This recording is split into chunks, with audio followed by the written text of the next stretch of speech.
Bienvenue à toutes et à tous. Merci d'avoir pris le rendez-vous du décryptage sur Eden Télévision. C'est la grande période de fraîcheur actuellement dans le sud bénin. Il faut l'affronter, cette fois intense et piquante. Il faut l'affronter également ces énormes couches de poussière qui rendent la circulation difficile les matins et surtout la visibilité, des colonnes de poussière également et de brouillard aussi à affronter et bien sûr tout le long de la journée. C'est l'Harmattan dans le sud bénin. Comment comprendre ce phénomène environnemental climatique? Les réponses dans ce numéro du décryptage. Ce vent était connu et bien sûr pour souffler dans le sud bénin vers la fin de l'année, les 3 derniers mois de l'année, mais depuis plusieurs années déjà, pratiquement plus de 10 ans, on a constaté un grand décalage. C'est plutôt en début d'année maintenant que nous assistons, que nous vivons l'Harmattan. Et bien sûr, dans le sud bénin, est-ce simplement une manifestation du réchauffement climatique ou simplement une variabilité, une variabilité climatique? Les réponses à suivre dans ce numéro du décryptage avec le professeur Edmond Soussoupé. Professeur, bonsoir. Bonsoir, monsieur Aïssé.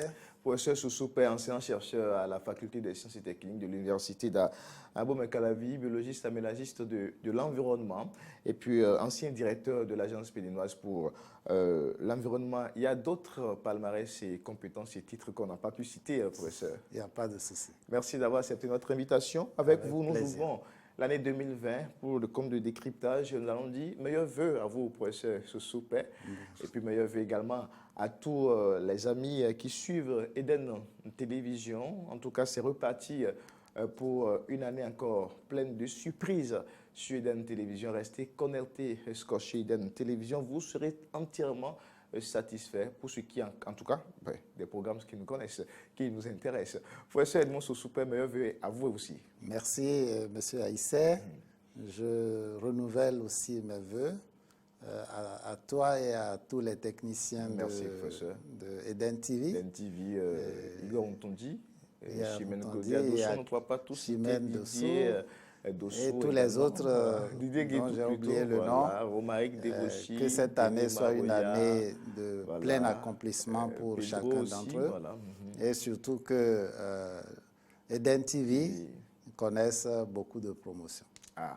Je dirais Amen. Merci, professeur Edmond Soussoupé. Alors, nous allons entrer dans le vif de cette émission, l'Harmattan, les changements climatiques. Quel rapport? Nous allons commencer par cet élément, ce reportage témoin. Comment est-ce que les Béninois ont accueilli, en fait, et bien sûr, cette période d'Harmattan et comment arrivent-ils à affronter la fraîcheur? Et si tout va bien avec, bien sûr, l'aide de la réalisation avec Igor Ntondi, nous suivons l'élément ensemble. Cotonou, grande mégalopole, capitale économique du Bénin en période d'Harmattan. Vent du nord-est très chaud le jour, plus froid la nuit, très sec et le plus souvent chargé de poussière. Il souffre au Sahara, en Afrique centrale et de l'Ouest. C'est une période difficile à vivre avec des répercussions sur certains comportements quotidiens dont le mode vestimentaire et l'hygiène corporelle. Je me lave avec même de l'eau fraîche. Je ne chauffe pas de l'eau. Si on chauffe de l'eau encore, si on se lave avec ça le froid encore, comment on dit ça devient persistant. Oui, ça devient persistant, non? L'eau fraîche, moi, je n'ai jamais peur. Moi, je suis un garçon total. Moi, je me lâche à l'eau, je me lave à l'eau fraîche. C'est ça, moi, je prends. Pour d'autres, ils peuvent attendre, peut-être à midi comme ça. Mais pour ceux qui vont à l'école et ceux qui vont au boulot, le matin, l'eau tiède, chauffer un peu d'eau, ça peut passer.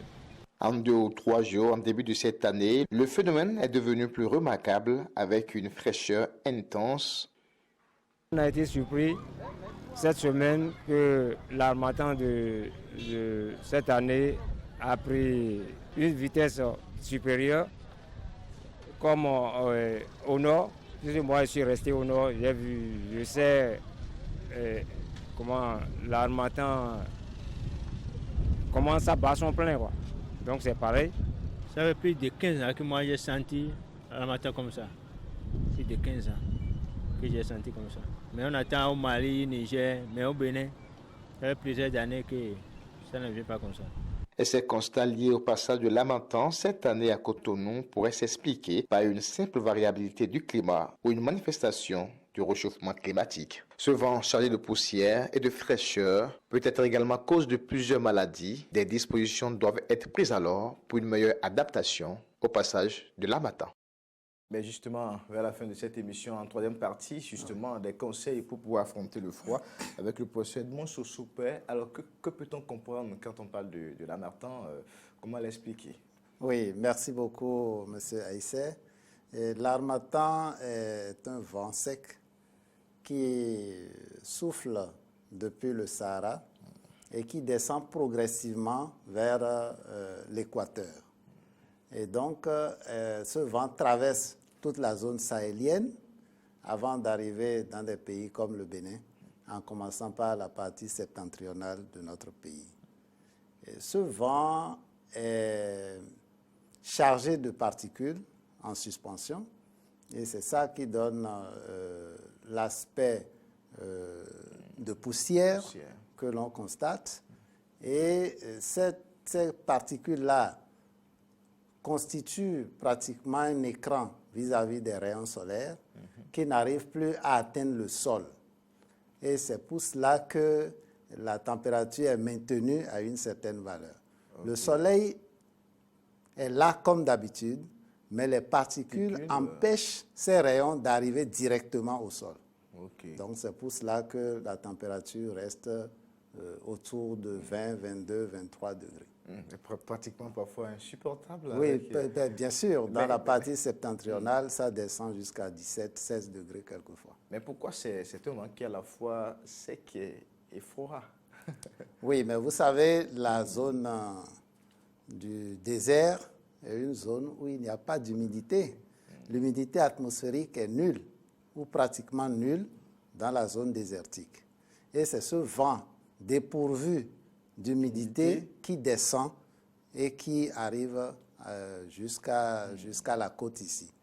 Et donc, si l'ampleur de l'harmattan n'est pas très très forte à la côte, c'est simplement dû à l'humidité relative de l'air au niveau de la côte. Okay. Donc, il y a une sorte de compensation qui se fait entre le vent sec qui vient et l'air relativement humide que nous avons à la côte du fait de la proximité avec la mer, où la brise de mer nous apporte des embruns. Voilà. Donc c'est justement pour ça que dans la partie septentrionale et au centre, en période d'harmattan, c'est plus fort. C'est beaucoup plus fort. C'est beaucoup plus fort. Et à Parakou, la population supporte difficilement l'harmattan. Nous avons fait plusieurs fois l'expérience au nord aussi. Voilà. Alors, mais on a entendu certains usagers en fait, de la circulation aux citoyens dans les reportages passés qui ont été surpris que l'harmattan de cette année, en 2 ou 3 jours, est devenu tellement intense, supportant pratiquement. Ça les a étonnés aussi. On s'est dit, mais pourquoi autant de fraîcheur en cette période-ci? Comment l'expliquer? Et aussi le décalage qu'on a senti ces dernières années. Oui, merci beaucoup, M. Aïssé. Vous savez, la question de l'harmattan, c'est une question de perception. Le vent sec a commencé à arriver avant le 25 décembre. Mais il n'était pas assez fort. Ça a fait que c'est passé inaperçu. Et c'est quand on a commencé à aller vers la fin décembre, et les premiers jours de janvier, que la température est retombée vraiment bas. Et c'est ça qui a donné l'impression que c'est maintenant que l'harmattan est en train de venir. Donc, depuis plusieurs décennies, Noël est toujours fêté sous l'harmattan. Comme les pays tempérés fêtent Noël sous l'hiver avec des chutes de neige. Bon, les causes ne sont pas les mêmes. Ici, c'est un vent sec qui se déplace grâce à un mouvement entre les deux alizés, l'alizé du nord et l'alizé du sud. Donc, le front intertropical se déplace vers l'équateur. Cela permet à l'alizé du nord de descendre et d'arriver jusqu'au pays côtier. Voilà. Donc, ce décalage n'est pas lié... Le décalage, pour que l'on arrive à apprécier ce que l'on appelle décalage là, c'est qu'il faut aller au relevé de température pour voir quelle est la variation de la température de la période où on constate la baisse jusqu'à un moment donné pour comparer ça aux situations des années antérieures. Parce que la perception, ce que notre peau constate, ressent comme le froid, il faut mesurer ça. Il faut mesurer ça pour savoir est-ce que c'est 20 degrés, est-ce que c'est 18 degrés. Parce que entre 20 et 18 degrés, notre perception n'est pas forcément la même. Donc, moi, je pense que par rapport à ce que le micro-toto a dit, il est important d'aller vers les stations qui enregistrent les températures pour voir quelle est la situation de cette année par rapport à la situation des années antérieures sur plusieurs années avant de parler de variabilité liée à l'harmattan ou liée au changement climatique. D'accord. Oui. D'accord. Donc, c'est un phénomène qui c'est un phénomène normal, naturel qui, et c'est possible que le réchauffement climatique impacte cela. Mais il faudra mesurer, il faudra d'abord faire la mise en évidence de l'impact des changements climatiques sur l'harmattan et en évaluer l'ampleur. Avoir des mesures. Et avoir des mesures. Donc, cela nécessite que des études particulières soient faites avant de conclure à un impact des changements climatiques sur l'harmattan. Donc là, ça implique les services de météo, les services de météo. On peut même mettre un étudiant sur le sujet, en géographie, en climatologie, en physique de l'atmosphère, chez nous à la FAST. On peut mettre des étudiants sur une thématique comme ça pour éclairer par rapport à la situation. On a suivi également certains que nous avons rencontrés ce samedi dernier avec l'influence de l'harmattan sur le mode de vie normalement. Oui, l'harmattan, c'est une période assez difficile. Assez difficile parce que cette période est marquée par une amplitude thermique particulièrement élevée. C'est-à-dire que la journée commence avec un grand froid et en mi-journée, la température augmente. Donc, ça crée des écarts pouvant aller de 5 à 7 degrés Celsius, ce qui est très important pour l'homme que nous sommes. Dans la même journée, vous commencez avec le froid et puis à un moment donné, c'est la chaleur qui vous prend. Donc, cet écart thermique est difficilement supportable. Ce qui est le plus difficilement supportable, c'est le froid. Donc, vous sortez le matin, il va falloir se laver. Certains ont dit qu'ils se lavent avec de l'air frais, enfin de l'eau fraîche. Oui, parce qu'ils sont encore au sud. Ceux-là, vous les avez eu à Cotonou. Mais est-ce que c'est conseillé en harmattan de se laver avec de l'eau fraîche ou avec de l'eau un peu tiède? Donc, c'est relatif. C'est relatif. Même pendant l'hiver, il y a des gens qui ne chauffent pas l'eau à une certaine température. C'est une question d'abord d'habitude. Ça, c'est un. Maintenant, si vous demandez mon avis par rapport à la situation, c'est que notre organisme doit être... L'intérieur de notre organisme doit être toujours à 37 degrés. Et donc, tout ce qui se passe à l'extérieur, ça influence le comportement de notre organisme. L'organisme devant être toujours à 37 degrés, quand il fait trop frais dehors, il y a un certain nombre d'activités métaboliques qui sont excitées pour produire de la chaleur. Donc, cette chaleur permet de supporter le froid. Mais ce mécanisme biochimique a des limites. Donc, c'est pourquoi on doit aider l'organisme en se revêtant d'habits chauds pour conserver le peu de chaleur naturelle que le fonctionnement normal de l'organisme produit. Dans ce cas-là, se laver avec de l'eau fraîche... Oui, c'est un choc. C'est un choc qui n'est pas forcément bien parce que quand vous recevez de l'eau fraîche sur la tête, le problème, c'est qu'il y a un appel de sang, il y a un flux sanguin le débit sanguin augmente vers le cerveau lorsque vous utilisez de l'eau très fraîche. Et on conseille, lorsque vous voulez vous laver avec de l'eau fraîche, de commencer par les membres inférieurs.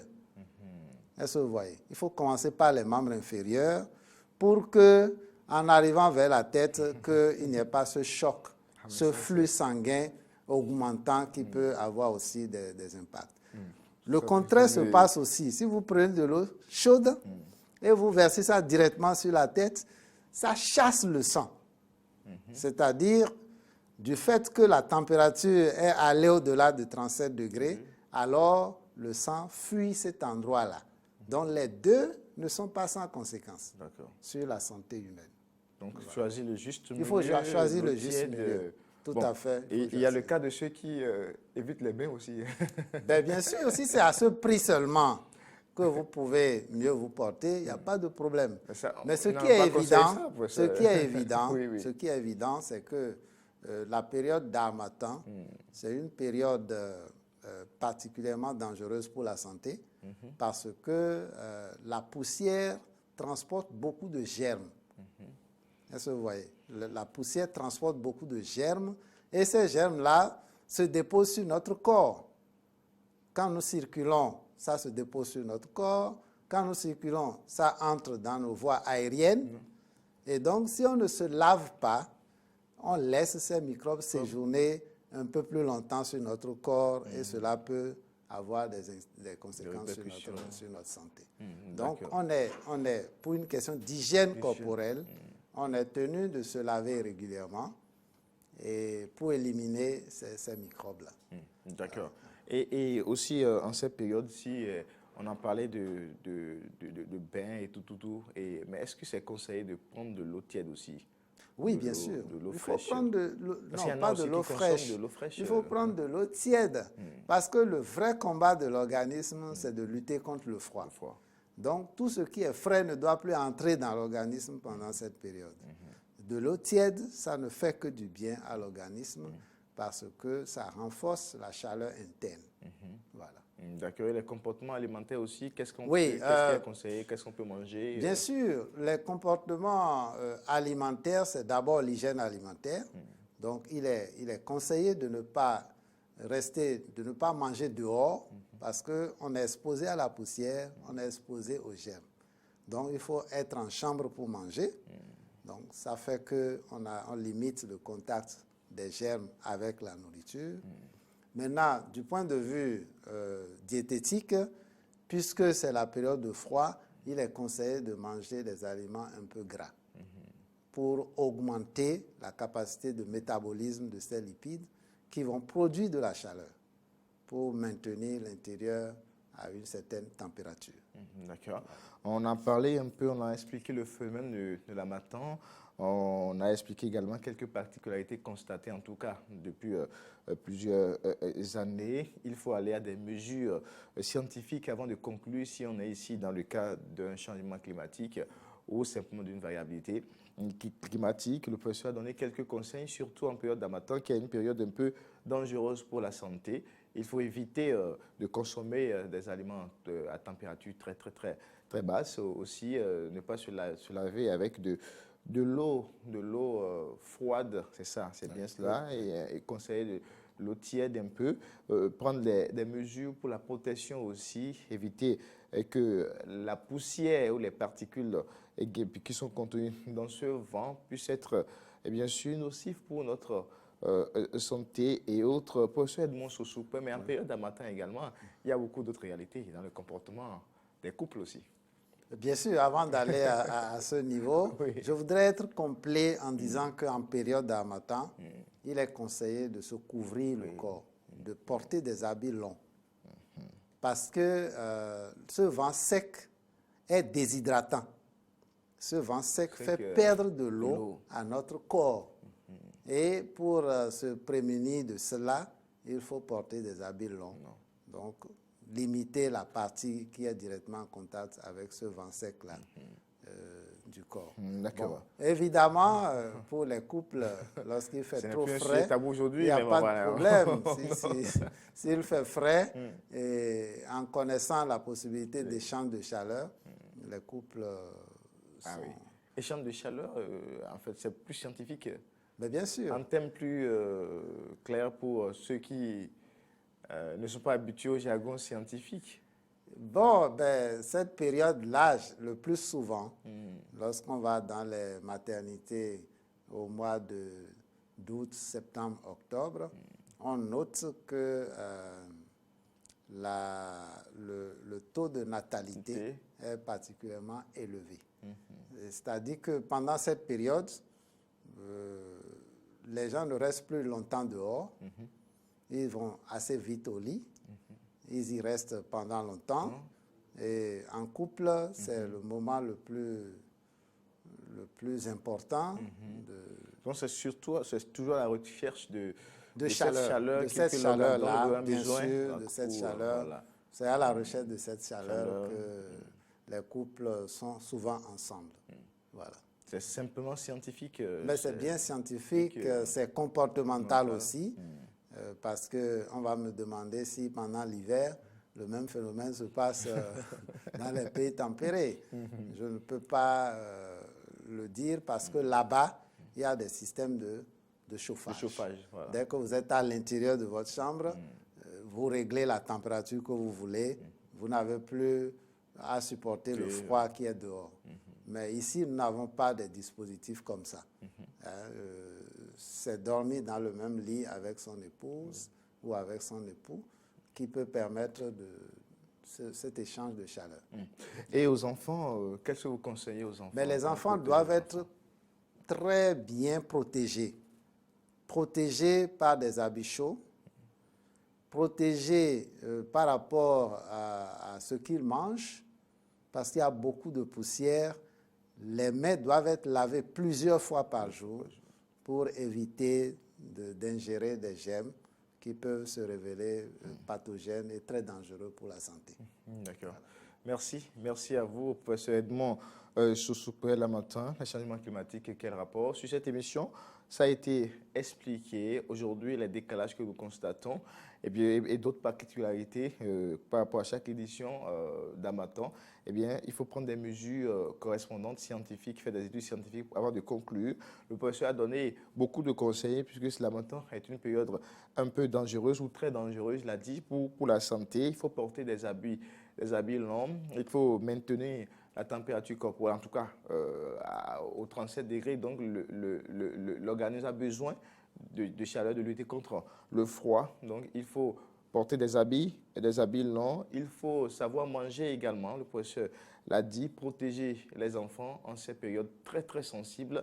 Vous l'avez suivi sur ce plateau de décryptage. Mesdames, Messieurs, merci.